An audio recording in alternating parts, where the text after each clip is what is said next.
Olá, graça e paz. Talvez você que está assistindo este devocional tenha passado por tempos intensos de provação e não tenha entendido muitas vezes, tem se perguntado, Senhor, não está fazendo nem sentido para mim, Senhor. Por que, Senhor, que eu estou passando tanta provação? Eu tenho certeza que nesse vídeo você encontrará as respostas, o Senhor te dará as respostas que você precisa, porque é necessário que nós passemos por tempos de provação. Nós pedimos muito a Deus a vitória, porque nós queremos receber a vitória. Nós queremos andar de fé em fé, de glória em glória, de vitória em vitória. Mas para receber a vitória, nós precisamos lutar. Anotei algumas coisas que o Espírito Santo me passou e eu quero compartilhar com vocês. Para você que tem se perguntado o porquê de tanta aprovação. Primeiro, nós precisamos entender que a aprovação ela é um experimento, um teste do Senhor para nós. A aprovação, as provações, elas são situações contrárias que o Senhor nos permite passar e que nós necessitamos passar para que a nossa fé seja testada. A nossa fé, ela é experimentada como ouro no fogo, porque uma fé só de boca, ela é uma fé morta, uma fé só de palavras. A fé, ela precisa realmente ser provada. O Senhor disse assim, no mundo tereis aflições, mas tem de bom ânimo, eu venci o mundo. São as situações contrárias que o Senhor usa para ver se a nossa fé é uma fé verdadeira ou ela é uma fé apenas da boca para fora. Isso está em 1 Pedro, no capítulo 1, no versículo 7 ao 6, ou melhor, do versículo 6 ao 7. Que diz que as provações elas servem para mostrar a veracidade da nossa fé, se é uma fé verdadeira ou não. Mas o que é que as provações elas produzem em nós? A primeira coisa que as provações produzem em nós é a paciência. Sim, é necessário que nós tenhamos a paciência, porque a paciência ela é fruto do Espírito. Onde está escrito que ela produz paciência? Está escrito em Romanos, no capítulo 5, do versículo 3 ao 5, que a paciência ela é produzida em nós. O Senhor, ele produz através das provações. E a paciência também ela é um fruto do Espírito. O fruto do Espírito não pode ser produzido por nós mesmos, somente pelo Espírito Santo. Porque, e para produzir o fruto do Espírito, nós precisamos estar em Jesus. Jesus é a videira, nós somos os ramos, nós estamos nele e ele está em nós. A palavra diz que aqueles que estão em Jesus, na videira, e Jesus nele, esse produz muito fruto, mas que o ramo não pode produzir fruto por si só, que é apenas pelo Espírito Santo, né? Nós estando na videira que é Jesus. E qual é o método do Senhor? É nos levar às provações. Sem provações, sem ter uma paciência testada, nós não temos como produzir a paciência. Então, o Espírito Santo usa esses processos que nós passamos de provação para produzir em nós fruto do Espírito, principalmente a paciência. As provações é o meio pelo qual o Espírito Santo produz fruto naqueles que estão em Cristo. Outra coisa que as provações produzem em nós é o peso de glória. Está lá em 2 Coríntios, no capítulo 4, do versículo 16 ao 18, que diz assim: por isso não desfalecemos, ainda que o nosso homem exterior se corrompa, o interior, contudo, se renova de dia em dia, porque a nossa leve e momentânea tribulação produz para nós um peso eterno de glória muito excelente, não atentando nós nas coisas que se veem, mas nas coisas que não se veem. Porque as coisas que se veem são temporais e as coisas que não se veem são eternas. Aqui Paulo está dizendo que as tribulações pelos quais nós passamos aqui na terra são leves e momentâneas. Mas olha só que interessante, esse homem foi extremamente provado, esse homem passou por naufrágio, esse homem foi picado por cobra, esse homem foi chicoteado, esse homem foi apedrejado. Ele dizia, eu carrego no meu corpo o sofrer de Cristo.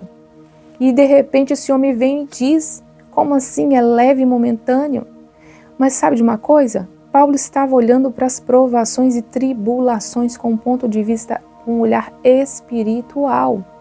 Veja bem, ele estava fazendo uma comparação. Se for comparar o peso da tribulação que nós passamos com o eterno peso de glória, o peso da tribulação se torna leve.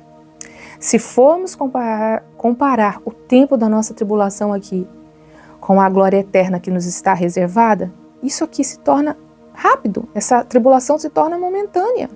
Ou seja, esse homem ele estava olhando de um ponto de vista eterno, ele estava olhando com os olhos espirituais. Quando ele comparou a essas provações que nós passamos terrenas com aquilo que nos aguarda, isso aqui na terra, essas provações ficou assim pequenas, não tem nem comparação.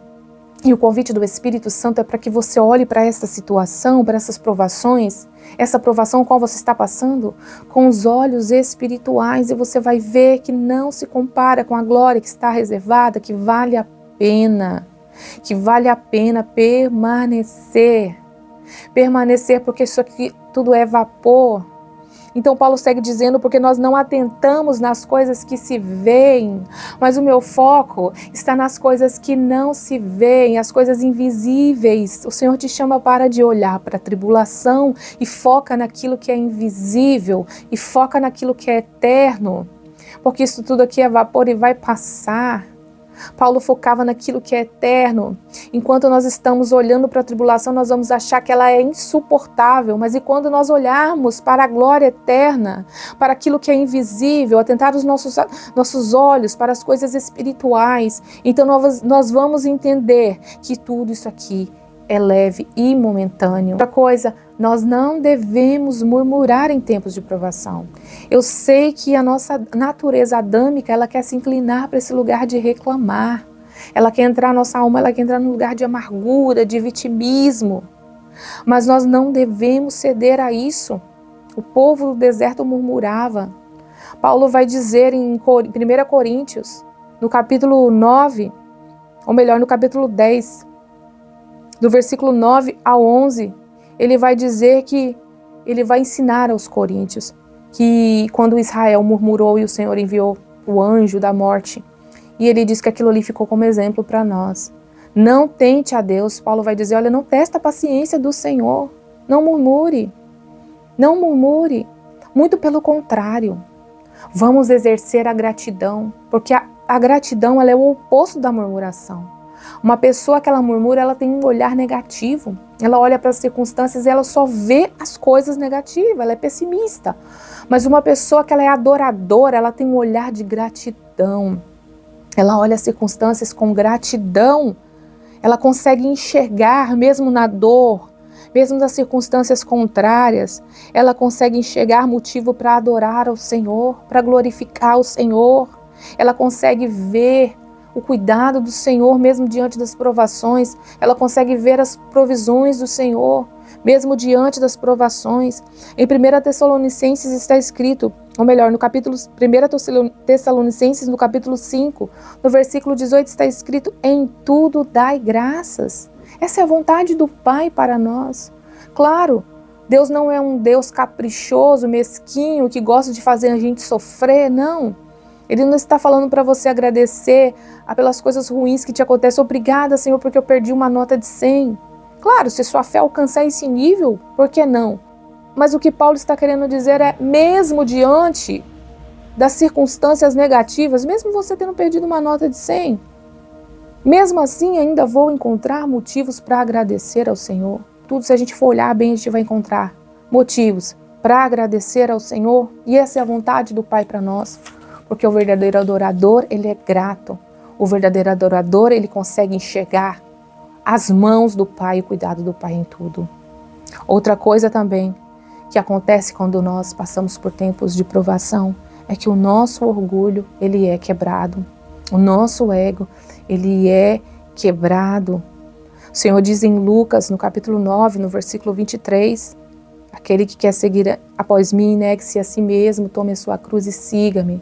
A proposta do Evangelho é sempre um morrer, é sempre nós morrermos para nós mesmos. E as provações elas servem para pegar o nosso orgulho e reduzir a nada, até que a vida de Cristo, a humildade de Cristo seja produzida em nós.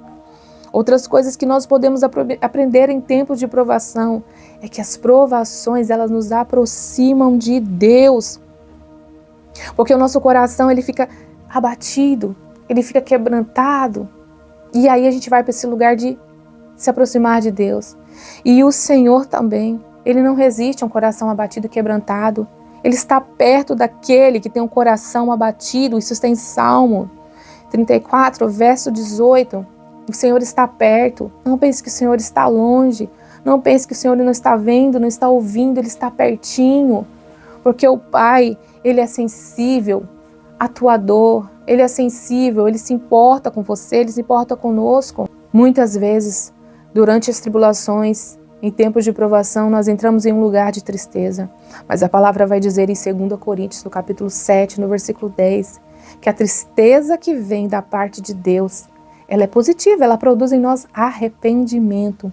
Muitas vezes o Senhor produz uma tristeza em nós para que nós venhamos nos arrepender. O Senhor aproveita a tristeza para que nós venhamos nos arrepender de algo que nós estamos fazendo que não está de acordo com a vontade do Senhor, ou um caminho que nós estamos indo que não está de acordo com o desejo do Senhor.